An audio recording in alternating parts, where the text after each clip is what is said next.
Hey guys, welcome to Devbhoomi career point. तो कैसे हैं आप लोग? आई होप आपकी तैयारी काफ़ी अच्छी चल रही होगी दोस्तों। तो आज है आपके लिए Uttarakhand GK one liners part 129।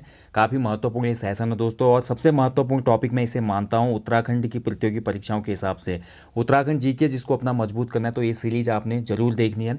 Uttarakhand group C exam की अगर आप तैयारी करें तो यहाँ से यूनिक जीके के क्वेश्चन आपको देखने हैं, क्योंकि इस सीरीज के अंतर्गत आपको पूरा कॉम्बो मिलता है। Uttarakhand history, polity, economics, geography, Uttarakhand art and culture, और इसके साथ साथ उत्तराखंड स्टैटिक जीके के क्वेश्चन आपको इसमें देखने को मिलते हैं, जैसे कि एग्जाम में पूछा जाता है। इसीलिए मैं बोलता हूँ कि ये टॉपिक जो है हमारा उत्तराखंड जीके ऑनलाइनस वाला बहुत ज़्यादा महत्वपूर्ण है सभी एग्जाम्स के लिए, ना केवल ग्रुप सी एग्जाम्स के लिए, वरन जो हमारे यूकेपीएससी लोअर पीएससी एग्जाम होते हैं वहाँ पे भी उत्तराखंड पोर्शन के लिए महत्वपूर्ण है। इसके साथ साथ देखिए दोस्तों, आप हमारी एप्लीकेशन को जरूर डाउनलोड कीजिएगा, और साथ ही अगर आप उत्तराखंड जीके का कोर्स लेना चाहते हैं तो एप्लीकेशन पर आपको पूरा कोर्स मिल जाता है, ऑनलाइन कोर्स।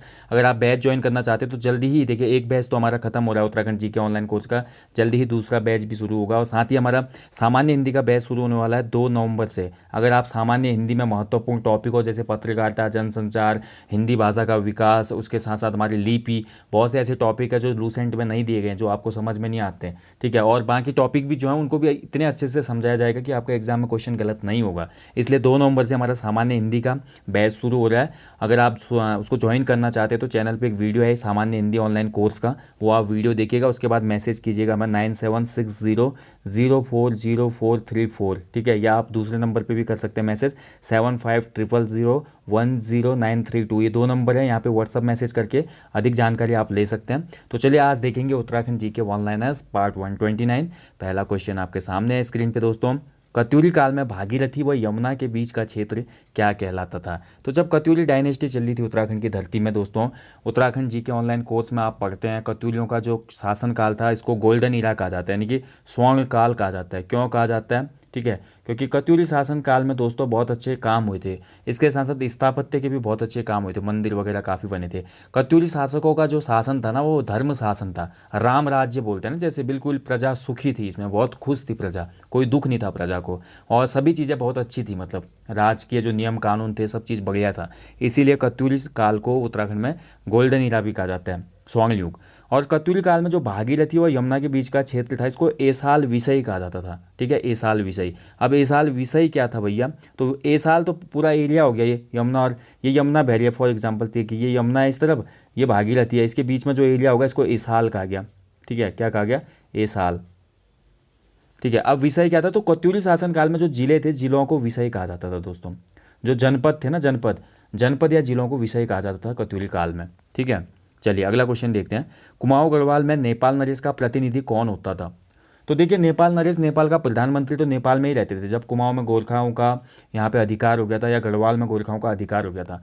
और उन्होंने कुमाऊं, जो हमारे नेपाल नरेश होते थे, वो अपने प्रतिनिधि भेजते थे यहाँ पे, यहाँ का शासन देखने के लिए। कुमाऊं में अलग ही यहाँ पे सूबा या सूबेदार होता था, गढ़वाल में अलग ही सूबा या सूबेदार होता था, ठीक है। यानी कि जो कुमाऊं गढ़वाल में नेपाल नरेश का प्रतिनिधित्व करने वाले उच्च अधिकारी था उसका नाम था सूबा या सूबेदार। जैसे पर कुमाऊं का हमारा पहला सूबेदार कौन था? जोगामल्ल था, ठीक है।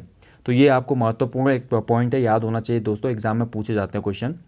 कुमाऊं में नरसाई का मंगल क्या था? ऐसे क्वेश्चन बन जाएगा, क्योंकि योगा ट्रिपल एससी को समझिए दोस्तों। आप अभी 2-3 सालों के पेपर देखेंगे ना, आज वहाँ पे इतने ज़्यादा मैं बोल सकता हूँ कि बहुत ट्रिकी क्वेश्चन बनाने के लिए जो पैनल बैठता है ना, बहुत ट्रिकी क्वेश्चन वो बनाते हैं। वो सिंपली दे देंगे कुमाऊं में नरसाई का मंगल क्या था।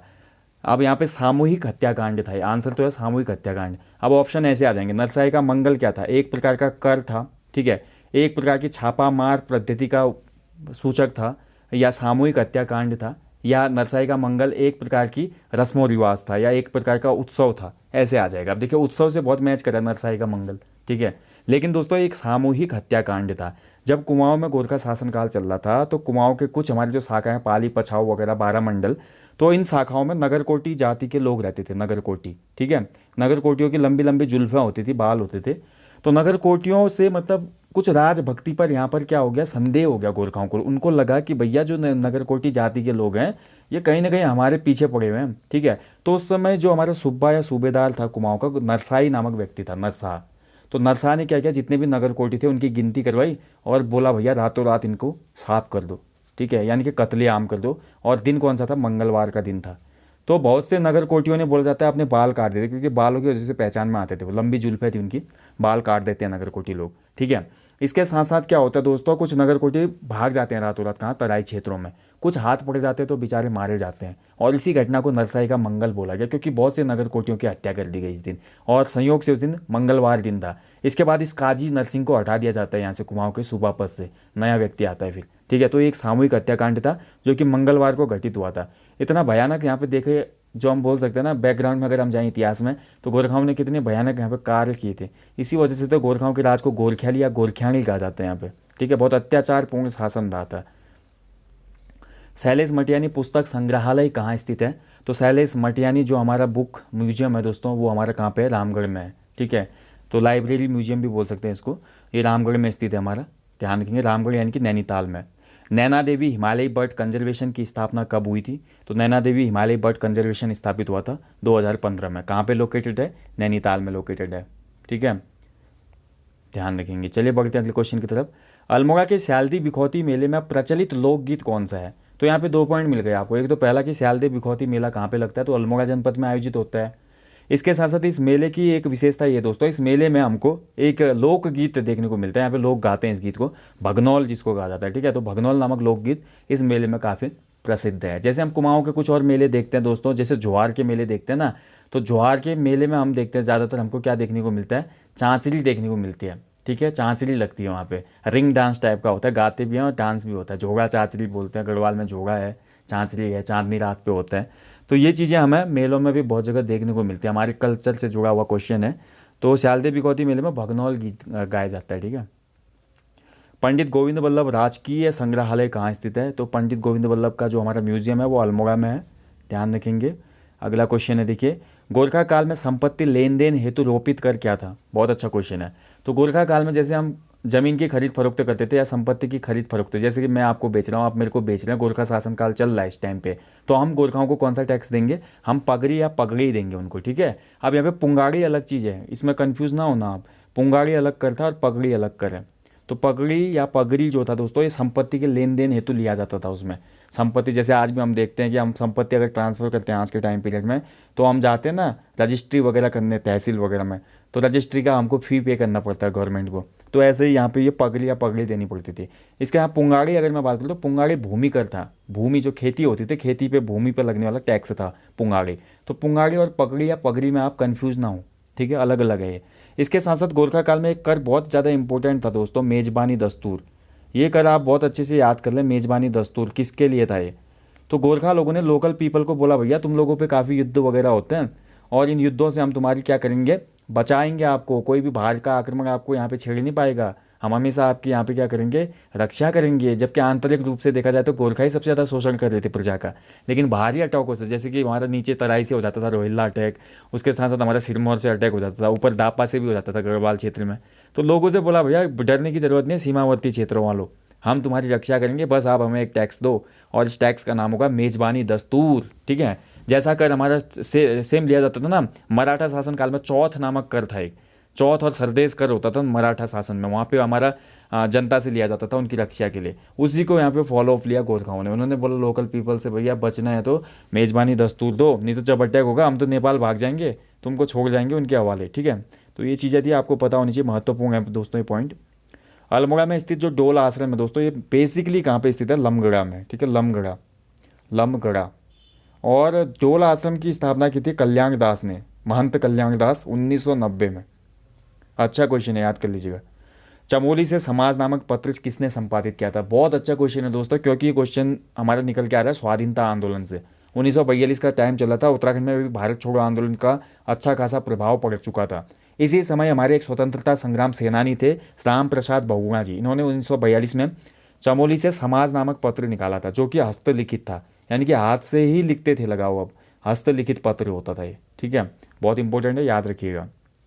कत्यूरी शासनकाल में चुंगी कर लेने वाले व्यक्ति कौन थे? तो देखिए, नदी चौकों पर या घाट दर्रों पर स्थित रहते थे दोस्तों, ठीक है। मैंने आपको बताया कि जो हमारे पर्वत, जो हमारे दर्रे होते थे, पर्वतीय दर्रों पर तो हमारा गिरिद्वार होता था, गिरिद्वारों पे ना, गिरिद्वारों पे हमारा कौन होता था? घटपाल होता था। वर्मपाल होता था, ऐसे ऐसे पद थे। लेकिन हमारे नरपति नामक जो यहाँ पे एक हिसाब से अधिकारी थे कत्यूरी शासनकाल में, ये नरपति लोग जो हमारे चुंगीकर का मतलब होता है दोस्तों, जो हमारे जा रहे हैं ऊपर नीचे जा रहे हैं लोग रास्तों से गुजर कर, हमारे जैसे नदियों से गुजर कर, तो नदियों वगैरह पे जो हमारे घाट वगैरह के आसपास चौकियाँ होती होंगी ना, वहाँ पर रहता था नरपति। ठीक है, तो नरपति का काम था लोग कौन से आवागमन कर रहे हैं, क्या क्या सामान ले जा रहे हैं, दाएं बाएं एक्सपोर्ट इंपोर्ट क्या हो रहा है, थोड़ा बहुत यहाँ पे वो खुद का भी निकाल लेता था टैक्स के रूप में, इसको चुंगी कर कहते थे। तो चुंगी कर लेने वाला व्यक्ति था नरपति। ठीक है, और घाट वगैरह और जो हमारे नदी तट थे वहाँ पर हमारे चौकी में भी कौन अधिकारी था, नरपति होता था। ठीक है, दोनों एक ही चीज़ है। बाकी कत्यूरी शासनकाल में बहुत से हमको पद देखने को मिलते हैं, जब हम डिटेल में इतिहास पढ़ते हैं दोस्तों, बहुत से पद थे वहाँ पर। इसीलिए तो कत्यूरी शासनकाल को हमारा गोल्डन ईरा कहा जाता है ना, पूरी व्यवस्था बहुत अच्छी सुव्यवस्थित की थी उन्होंने। प्राचीन काल में द्रोणवाप, कुल्यवाप व खरीवाप क्या थे दोस्तों, ये क्वेश्चन अभी यूपीएससी 2020 में पूछा गया है। द्रोणवाप, कुल्यवाप, खारीवाप ये भूमापन इकाइयाँ थी, इनको अडॉप्ट किया था कत्यूरी शासकों ने भी। कत्यूरी शासनकाल के टाइम की अगर हम बात करें तो इस टाइम भारत में भी चल रहा था गुप्त काल। गुप्त काल की भूमि इकाइयाँ हैं वैसे ये देखा जाए तो, गुप्तों की भूमि मापन इकाइयाँ थी हमारे द्रोणवाप, कुल्यवाप और खरीवाप। और इसी को यहाँ पे फॉलो किया किसने, कत्यूरी शासकों ने भी। कत्यूरी के टाइम पीरियड पे यही थी भूमि मापन इकाई हमारे वहाँ पे। ठीक है, तो ये भूमि मापन इकाइयाँ थी। अपने नाम से शहर को स्थापित करने वाला पहला उत्तरवर्ती पंवार शासक कौन था, बहुत अच्छा क्वेश्चन है। तो पहला उत्तरवर्ती पंवार शासक जिसने अपने नाम पर किसी शहर को स्थापित किया तो कौन हो जाएगा वो बताइए। तो नाम हो जाएगा प्रताप शाह। प्रताप शाह ने प्रताप नगर की स्थापना की थी ना, तो प्रताप शाह पहला उत्तरवर्ती पंवार शासक होगा जिसने अपने नाम पर एक शहर बसाया। इसके बाद तो फिर प्रचलन ही हो गया। ठीक है, प्रताप शाह के बाद हमारा कौन आएगा, कीर्ति शाह। कीर्ति शाह ने कीर्ति नगर बसा दिया। नरेंद्र शाह आया, फिर भैया नरेंद्र नगर बस गया, राजशाही खत्म हो गई। नहीं तो मानवेंद्र शाह जी भी हमारे कोई ना कोई नगर बना के जाते। ठीक है, तो पहला उत्तरवर्ती पूछा जा रहा है। लेकिन अगर यहीं पे अगर क्वेश्चन आता दोस्तों पुराने वाले राजाओं से, ये तो उत्तर पंवार काल की बात हो रही है, अगर पुराने राजाओं में हम जाते हैं दोस्तों तो अपने नाम से पहली बार शहर किसने बसाया होगा। ठीक है, तो नाम पे शहर बसाने वाला पहला जो शासक हो जाएगा दोस्तों फिर हमारा पृथ्वीपति शाह हो जाएगा। पृथ्वीपुर बसाया उसने, पृथ्वीपुर शहर बसाया ना उसने, है ना। क्वेश्चन को भी समझना पड़ता है। अब हमने क्वेश्चन पुराने वाले से आया सीधे सीधे क्वेश्चन बन के कि पहला शासक जिसने अपने नाम पर शहर बसाया, तो हमारा फिर आंसर पृथ्वीपति शाह होना चाहिए। यहाँ पर उत्तरवर्ती पूछा गया तो उत्तरवर्ती में तब प्रताप शाह आएगा। ठीक है, उत्तरवर्ती पंवार शासन। प्रताप शाह का टाइम पीरियड था दोस्तों 1871 से 1886। प्रताप प्रिंटिंग प्रेस की स्थापना की, साथ ही अंग्रेजी शिक्षा का शुभारंभ किया इस व्यक्ति ने, बहुत अच्छा काम किया इसने। ठीक है, चंद शासनकाल में युद्ध के दौरान लिए जाने वाला टैक्स कौन सा था। तो देखिए चंद शासनकाल हो या गोरखा शासनकाल हो, जब जब राज्य पे युद्ध हुआ दोस्तों और राजकोष खाली हुआ, मार किस पे पड़ी, प्रजा पे पड़ी। भैया प्रजा ने ढोना है पूरा बोझा, इसीलिए प्रजा पर इन्होंने युद्ध के टाइम पे क्या लिया, मांगा कर लिया इन्होंने। चंद शासकों ने भी लिया, गोरखाओं ने भी इसको कंटिन्यू रखा, मांगा कर लिया जाता था उसमें। जगत सिंह चौधरी को आर्यभट्ट सम्मान कब दिया गया था। तो कौन है भैया जगत सिंह चौधरी, तो इन्होंने मिश्रित वन खेती का मॉडल प्रेजेंट किया, यानी कि वनों को नुकसान पहुंचाए बिना भी खेती हो सकती है, पेड़ काटने की जरूरत नहीं है जंगलों में। पेड़ों के बीच में, झाड़ियों के बीच में जो गैप वाला प्लेस होता है वहाँ पे भी हम कुछ डेवलप कर सकते हैं फसल खेती वगैरह, उसके लिए इन्होंने एक मॉडल दिया। इसीलिए जगत सिंह चौधरी जी का उपनाम है दोस्तों जंगली, इनको क्या बोलते हैं, जंगली। ठीक है, तो इनके उत्कृष्ट योगदान हेतु इन्हें 2006 में आर्यभट्ट सम्मान दिया गया था। मधुगंगा किसकी सहायक नदी है, तो मधुगंगा हमारी मंदाकिनी की सहायक नदी है दोस्तों। मंदाकिनी कहाँ से निकलती है, तो ये चौराबाड़ी ताल से निकलती है दोस्तों। ठीक है, चौराबाड़ी ताल कहाँ पे, रुद्रप्रयाग में, या चौराबाड़ी ग्लेशियर भी बोल सकते हैं हम। ठीक है, और इसी चौराबाड़ी ताल के टूटने की वजह से हमारे राज्य में सबसे बड़ी ट्रेजेडी हुई थी 2013 वाली, जिसको हम जानते हैं केदारनाथ आपदा के नाम से। यही चौराबाड़ी झील उसमें टूट गई थी, ग्लेशियर उसमें टूट गया, तो इस वजह से बहुत बड़ी वहाँ विकराल धारा आ गई थी नदी की। राज्य की अर्थव्यवस्था में सर्वाधिक योगदान है, तो सर्वाधिक योगदान उत्तराखंड राज्य की इकोनॉमी में हम देखते हैं तो फिर हमारा तीसरा सेक्टर आएगा, सर्विस सेक्टर। ठीक है, यानी कि तीसरा सेक्टर।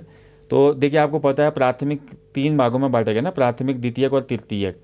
थोड़ा इसको समझ लेते हैं, चलिए इकोनॉमिक्स भी आपको थोड़ा पता होनी चाहिए क्या क्या है ये चीज़ें। तो देखिए हमारा प्राथमिक सेक्टर में आ जाता है दोस्तों कृषि और पशुपालन वाली एक्टिविटीज़ आती हैं, जो प्राथमिक क्षेत्र होता है। ठीक है, कृषि क्षेत्र बोलते हैं इसको। दूसरे में हमारा विनिर्माण क्षेत्र आ जाता है। विनिर्माण में हमारा निर्माण से संबंधित चीज़ें हैं जो, ठीक है, इंफ्रास्ट्रक्चर हो गया, और उसके साथ साथ जितने भी औद्योगिक हमारे जो हमारी कंपनियां वगैरह फैक्ट्रियाँ होती हैं, मैन्युफैक्चरिंग जहाँ पे होते हैं वो हमारे सेकंड सेक्टर में रखे जाते हैं। तीसरा जो सेक्टर होता है सर्विस सेक्टर होता है दोस्तों।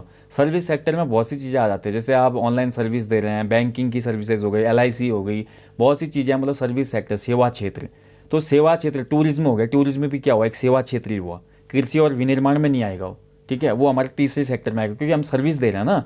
टूरिस्ट हमारे यहाँ पे आया उत्तराखंड में, हमारे होटल में रुका, हमने क्या दी उसको, सर्विस दी, कमरा दिया, खाना दिया, उसके एवज में हमने पैसा लिया, तो वो हमारा सेवा क्षेत्र होता है। तृतीयक क्षेत्र भी बोलते हैं इसको, तीसरा क्षेत्र। तो हमारे राज्य में भी तृतीयक क्षेत्र या सेवा क्षेत्र का ही सर्वाधिक योगदान है इकोनॉमी में। इंडिया की भी मैं बात करता हूँ तो भारत का भी आज वर्तमान में तृतीयक क्षेत्र टॉप में है, सेवा क्षेत्र सबसे ज़्यादा यहाँ पे जीडीपी में योगदान करता है, ठीक है। तो ये सिंपल भाषा में आप समझ गए होंगे दोस्तों, याद रखना है। मद महेश्वर नाथ, अब जैसे आपकी नौकरी लगेगी, आप किस क्षेत्र में होंगे, जैसे आपकी सरकारी नौकरी लगती है, अभी ग्रुप सी आप क्रैक करते हैं, यूकेपीएससी क्रैक करेंगे तो आप एक गवर्नमेंट एम्प्लॉय बनेंगे। लेकिन आप क्या मैन्युफैक्चरिंग कर रहे हैं, कुछ नहीं कर रहे, आप क्या कृषि कर रहे हैं, नहीं कर रहे, आपका जो सेक्टर है यही सेक्टर है, सेवा सेक्टर, यानी कि सर्विस सेक्टर में आप तृतीय क्षेत्र में, ठीक है, समझ पाए होंगे। मद महेश्वर नाथ मंदिर के समीप विस्तृत और आकर्षक बुग्याल कौन सा है, तो मद महेश्वर नाथ मंदिर कहाँ पे स्थित है, पहले तो आपको पता होना चाहिए, रुद्रप्रयाग में है दोस्तों। और इसी के बगल में हमारे सबसे खूबसूरत यहाँ का बुग्याल हमको देखने को मिलता है, कसनी खर्क बुग्याल, ठीक है। वैसे तो हम रुद्रप्रयाग में अगर बात करें तो रुद्रप्रयाग का सबसे खूबसूरत बुग्याल या गढ़वाल का सबसे खूबसूरत बुग्याल हो जाएगा चोपता बुग्याल। चोपता बुग्याल यानी कि गढ़वाल का स्विट्जरलैंड, कुमाऊं का स्विट्जरलैंड कौसानी, ठीक है। तो लेकिन हमें यहाँ पे क्वेश्चन ये पूछा गया कि मद महेश्वर नाथ मंदिर के समीप ही कौन सा बुग्याल है, तो फिर आंसर हो जाएगा कसनी खर्क बुग्याल।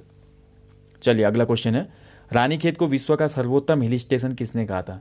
भैया रानीखेत घूमने आया था एक बार अमेरिकी न्यायाधीश था ये, विलियम डगलस, ठीक है। तो विलियम डगलस हमारा रानीखेत विजिट के लिए आया, और क्वेश्चन ये भी बन सकता है कि कहाँ से आया था, ब्रिटेन मत कर देना, फिर ये अमेरिकी न्यायाधीश था एक, अमेरिकन न्यायाधीश, ठीक है। तो अमेरिकी न्यायाधीश यहाँ विजिट करने आया, घूमने आया, पर्वतीय क्षेत्र था, बढ़िया लग गया भैया। उसने बोला यार आज तक मैं पूरा यूरोप घूमा, स्विट्जरलैंड, लग्जमबर्ग सब जगह घूमा भैया, लेकिन हमारा जो मज़ा आ गया उत्तराखंड में आ गया भैया, कहाँ पे, रानीखेत में। इसके बाद हमारा एक वायसराय भी आया दोस्तों यहाँ पे, लॉर्ड मेयो, उसने भी बोला भैया सब कुछ देखा लेकिन हमारा उत्तराखंड जैसा कहीं नहीं देखा, मतलब तो खुश हो गए ये दोनों। तो लॉर्ड मेयो को भी सर्वाधिक प्रिय था रानीखेत, और रानीखेत को विश्व का सर्वोच्च या सर्वोत्तम हिल स्टेशन कहा था विलियम डगलस ने, ठीक है, ध्यान रखेंगे, इंपॉर्टेंट क्वेश्चन है, छोटे छोटे पॉइंट बहुत महत्वपूर्ण हो जाते हैं दोस्तों एग्जाम पॉइंट ऑफ व्यू से। बंगाली का युद्ध वर्णन किस पुस्तक से प्राप्त होता है, तो देखिए दोस्तों बंगाली का युद्ध किस किस के बीच में हुआ था, पहले ये भी जानना जरूरी है। ये हुआ था गुरु गोविंद सिंह और किसके बीच में, फतेहपति शाह के बीच में, गुरु गोविंद सिंह और फतेहपति शाह। भैया युद्ध हुआ था या नहीं हुआ था, ट्रीटी हुई थी, धमकी मिली थी, क्या हुआ था, तो यहाँ पर देखिए विचित्र नाटक में ये बोला जाता है दोस्तों कि युद्ध नहीं हुआ था। एक्चुअली पावटा नामक प्लेस जो हमारा हिमाचल और उत्तराखंड के बीच में है, ये पावटा प्लेस, पावटा देहरादून से हम आगे जाते हैं ना, जब चंडीगढ़ को निकलते हैं ऊपर के रास्ते, तो पावटा आता है बीच में, पौंटा साहिब भी बोलते हैं हम इसको। तो पौंटा साहिब में या पावटा में क्या हुआ दोस्तों, गुरु गोविंद सिंह ने डेरा डाला हुआ था, और बोला जाता है कि ये अपने जितने भी इनके शिष्य थे उनको युद्ध कौशल की ट्रेनिंग दे रहे थे। तो युद्ध कौशल की ट्रेनिंग दे रहे थे गुरु जी, और फतेहपति शाह को लगा भैया युद्ध कौशल की ट्रेनिंग दे रहे हैं मीन्स अब हमारे गढ़वाल पे अटैक होने वाला है।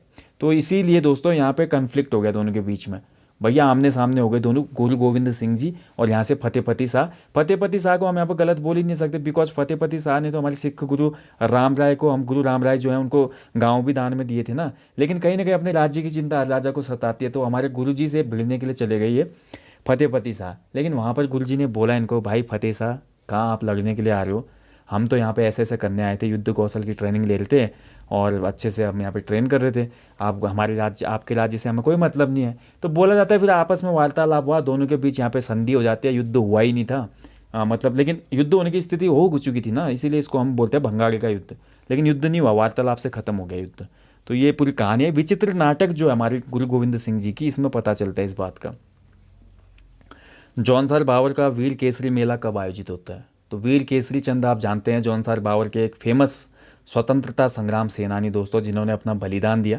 वीर केसरी जो हमारे थे या केसरी चंद जी थे, पहले हमारे ये सेना में थे दोस्तों, उसके बाद ये आज़ाद हिंद फौज को ज्वाइन कर लेते हैं। आज़ाद हिंद फौज में ज्वाइन होने के बाद दोस्तों 3 मई 1945 को राजद्रोह या देशद्रोह के आरोप में इनको फांसी पर लटका दिया गया, 3 मई 1945 को, ठीक है। लेकिन देश की सेवा के लिए बलिदान दिया दोस्तों, तो शहीद इनको माना गया, शहीद का दर्जा मिलता है, और शहीद भी हुए, क्योंकि आज़ाद हिंद फौज का भी हमारा बोल सकते हैं कि वास्तविक उद्देश्य भारत की स्वाधीनता थी, तो इसीलिए इनको हम शहीद का भी दर्जा देते हैं। तो इसी को वीर शहीद केसरी चंद मेला भी कहा जाता है, जौनसार बावर में आयोजित होता है 3 मई को, ठीक है, महत्वपूर्ण है, याद रखिएगा। घुघुती बासुती किस प्रकार का लोकगीत है, देखिए उत्तराखंड के लोकगीत बहुत इंपॉर्टेंट है। अलग अलग लोकगीतों का अलग अलग यहाँ पे इम्पैक्ट देखने को मिलता है। कुछ विरह गीत होते हैं, कुछ प्रेम गीत होते हैं, कुछ पौराणिक गाथाएं होती हैं, कुछ हमारे वीर गाथाएं होती हैं, ठीक है, कुछ ऋतु गीत होते हैं, कुछ हमारे अलग अलग मतलब पांडव जीवन पे आधारित गीत होते हैं। तो बहुत से मतलब देखा जाए तो मतलब वरियस यहाँ पे हमारे लोकगीत हैं जो कि अलग अलग हमारे किस पे बने, थीम पर बने हुए हैं, ठीक है। इन्हीं में हमारा एक बाल गीत होता है दोस्तों, बच्चों का गीत जो कि घुघुती बासुती वाला बहुत ज़्यादा फेमस है, ठीक है। ये एक तर्क वितर्क गीत होता है। बच्चे से इसमें एक लाइन में पूछा जाता है, बच्चा ना नुक कुल करता है, हाँ हूँ बोलता है। अगली लाइन फिर पूछी जाती है, खिलौना चाहिए रोटी चाहिए। फिर अगली लाइन और चाहिए, खिलौना चाहिए कि आपको घूमना चाहिए, आप दूध पियेंगे नहीं पियेंगे। ऐसे टाइप का ये गीत जो है घुघुती बासुती से शुरू होता है, ये ध्यान रखेंगे। और ये एक बाल गीत है, ठीक है। नंदा राजात यात्रा में प्रयुक्त छंतोली किसकी बनी होती है? तो छंतोली देखिए, छंतोली मतलब अम्ब्रेला। आपने देखा होगा नंदा राजात का जब डोला जाता है दोस्तों, तो ऐसी ऐसी छंतोलियाँ बनी होती हैं। ये बहुत ही सुंदर सजा के लाते हैं हमारे श्रद्धालु। और इन छंतोलियों को मुख्यतः किससे बनाया जाता है? रिंगाल से, ठीक है। रिंगाल, रिंगाल कुटीर उद्योग में एक महत्वपूर्ण घास है दोस्तों। घास होती है, आपको पता होना चाहिए। रिंगाल जो है लकड़ी नहीं होती, रिंगाल हालांकि हार्ड होते हैं, लेकिन रिंगाल की जो प्रजाति है दोस्तों, वानस्पतिक जगत में हम देखते हैं तो रिंगाल को घास में रखा जाता है। रिंगाल हो गई और हमारी बांस हो गए, बम्बू, दोनों ये घास होते हैं, ठीक है। तो छंतोली किसकी बनी होती है? रिंगाल की। और छंतोली से ही माँ का डोले को ढका जाता है दोस्तों। अम्ब्रेला जैसी होती है ना, आप एक बार चेक कीजिएगा ना, नंदा राजात यात्रा अगर आप देखेंगे गूगल पे सर्च करके तो देखिएगा, छंतोली ऐसी होती है अम्ब्रेला नुमा, ठीक है। और आपको पता है नंदा राजात अब यहाँ पे आ ही गया है। तो एशिया की सबसे लंबी यात्रा है, 280 किलोमीटर की दोस्तों। प्रत्येक 12 वर्ष के अंतराल में आयोजित होती है। अंतिम नंदा राजात यात्रा कब हुई थी? तो 2014 में हुई थी दोस्तों, ठीक है। तो ये सभी महत्वपूर्ण पॉइंट याद रखिएगा।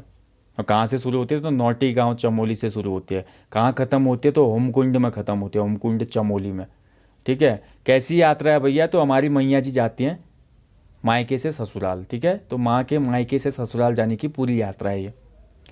अगला देखिए, सर्वाधिक भू बंदोबस्त करने वाला कुमाऊं कमिश्नर कौन था? तो सबसे ज़्यादा बार भूमि बंदोबस्त किया भैया विलियम ट्रेल जी ने। 7 बार इन्होंने भूमि बंदोबस्त किए, सबसे ज़्यादा इन्हीं के भूमि बंदोबस्त हैं। और इसके साथ साथ इनका एक महत्वपूर्ण भूमि बंदोबस्त है दोस्तों, 80 साला भूमि बंदोबस्त, ठीक है। 80 साला या पंचसाला बंदोबस्त भी कहा जाता है इसको। ये बहुत ज़्यादा महत्वपूर्ण है, ठीक है। संवत 1880 में हुआ था और सन की बात करें तो 1823 में करवाया गया था ये ट्रेल के द्वारा, ठीक है। इसको 80 साला बंदोबस्त भी कहा जाता है, ध्यान रखेंगे। अगला देखिए, टिहरी रियासत का पहला समाचार पत्र कौन सा था? तो टिहरी रियासत में देखिए, इसमें थोड़ा कंट्रोवर्सी है दोस्तों। अगर हमारा कभी क्वेश्चन ये आता है कि गढ़वाल का पहला समाचार पत्र कौन सा था। अब देखिए, रियासत ये टिहरी जो पत्र है, टिहरी रियासत का पहला पत्र 1901 में प्रकाशित हो रहा है। जबकि गढ़वाल का जो पहला समाचार पत्र आएगा वो गढ़वाल समाचार गिरजादत्त नैथानी द्वारा 1902 में संपादित हुआ, प्रकाशित हुआ। अब बताइए कौन सा होगा गढ़वाल का पहला समाचार पत्र, बताइए। तो दोस्तों, गढ़वाल का पहला समाचार पत्र फिर भी हिंदी भाषी हम मानेंगे गढ़वाल समाचार को ही। गढ़वाल समाचार गढ़वाल का पूर्ण रूप से हमारा पहला समाचार पत्र माना जाएगा, क्योंकि जो हमारा रियासत है टिहरी पत्र था दोस्तों, ये एक हिसाब से रियासत टिहरी का गजट मात्र था, गजट। इसमें केवल हमारी जो पब्लिक सामाजिक मुद्दे वाली न्यूज़ें थी वो नहीं छपती थी। इसमें केवल हमारे क्या छपता था, जो हमारे राजा के जो उसमें ऑर्डर वगैरह होते होंगे। गजट कैसा होता है? अधिसूचना जो होती है ना सरकार की, तो वो छपती थी इसमें, इसलिए इसको नहीं माना जाता। लेकिन याद रखना 1901 का है, रियासत टिहरी, ठीक है। और कहाँ से छपता था ये? तो रियासत टिहरी जो पत्र था दोस्तों, ये हमारे printing press, Pratap printing press से छपता था ये, प्रताप प्रिंटिंग प्रेस, ठीक है। ध्यान रखेंगे, महत्वपूर्ण है। रानीखेत थाना कब बना भैया? तो रानीखेत थाना बना 1869 में। 1869 और 1870 दिया है बहुत सी बुक्स में, ठीक है, अच्छे से याद कर लें। मतलब डैश करके दिया, मतलब इन दोनों के बीच में बना, बीच के वर्षों में 1869 से 70 के बीच में बना। अब भैया अल्मोड़ा का थाना कब बना? फिर तो अल्मोड़ा का थाना बना 1837 में। नैनीताल का थाना कब बना भैया? तो नैनीताल का थाना बन गया 1843 में। और थाना और जेल में अंतर होता है। अल्मोड़ा जेल आएगा तो 1816, ठीक है। जेल अल्मोड़ा में 16 में बन गई थी। जेल वो जगह है जहाँ पे कैदियों को रखा जाता है, थाना एक बहुत छोटी जगह होती है, जेल बहुत बड़ी जगह है जहाँ पे बहुत से कैदी आ सकते हैं। ये अंतर होता है। जेल में हमारा बंदी रक्षक होता है, थाने में हमारा कांस्टेबल होता है, सिपाही होता है। बहुत अंतर होता है जेल और थाने में, बहुत से लोग इसको एक ही समझ लेते हैं, ठीक है। तो ये अलग अलग हैं, याद रखिएगा, इनको पूछा जा चुका है। अल्मोड़ा जेल भी आ गई एग्जाम में, अल्मोड़ा का थाना भी आ गया। अब रानीखेत थाना ना पूछ ले अगले एग्जाम में, या हमारा नैनीताल का थाना ना आ जाए। तो सभी आपको महत्वपूर्ण ये जो वर्ड्स हैं याद होने चाहिए, ठीक है। फैक्ट जो है याद रखना आप। चलिए दोस्तों, तो ये था हमारा उत्तराखंड जी के ऑनलाइन पार्ट 129। आई होप कि आपको आज के क्वेश्चन बहुत अच्छे लगे होंगे और ये काफ़ी बेनिफिशियल क्वेश्चन है दोस्तों। जब आप एग्ज़ाम देंगे ना, उस समय आपको ये वीडियोस बड़ी याद आएंगी, तब आपको जब क्वेश्चन सही करके आएंगे तब आपको प्राउड फील होगा खुद पे, ठीक है, कि मैंने पढ़ाई की और वास्तव में सफलता मिलती है कुछ पढ़ने से, सीखने से। इसीलिए बोलता हूँ कोई भी हमारा टॉपिक है स्किप ना करें। और इसके साथ साथ अगर देखिए पूरा उत्तराखंड इतिहास, अगर मैं वन लाइनर्स आपको यहाँ पर अच्छे से समझा रहा हूँ ना, इससे बेहतर तरीके से हमने उत्तराखंड जीके का जो इतिहास वाला कोर्स है, पूरा कोर्स देख सकते हैं आप, हमारे एप्लीकेशन पे है, वो दिया हुआ है। अच्छे से आप उत्तराखंड एक बार उसको देखेंगे ना तो उत्तराखंड जीके आप कभी भूल नहीं पाएंगे। तो चलिए मिलेंगे जल्दी नेक्स्ट टॉपिक में। टिल देन आप अच्छे से अपनी स्टडी करें, अपना ध्यान भी रखें दोस्तों। जय हिंद, जय उत्तराखंड।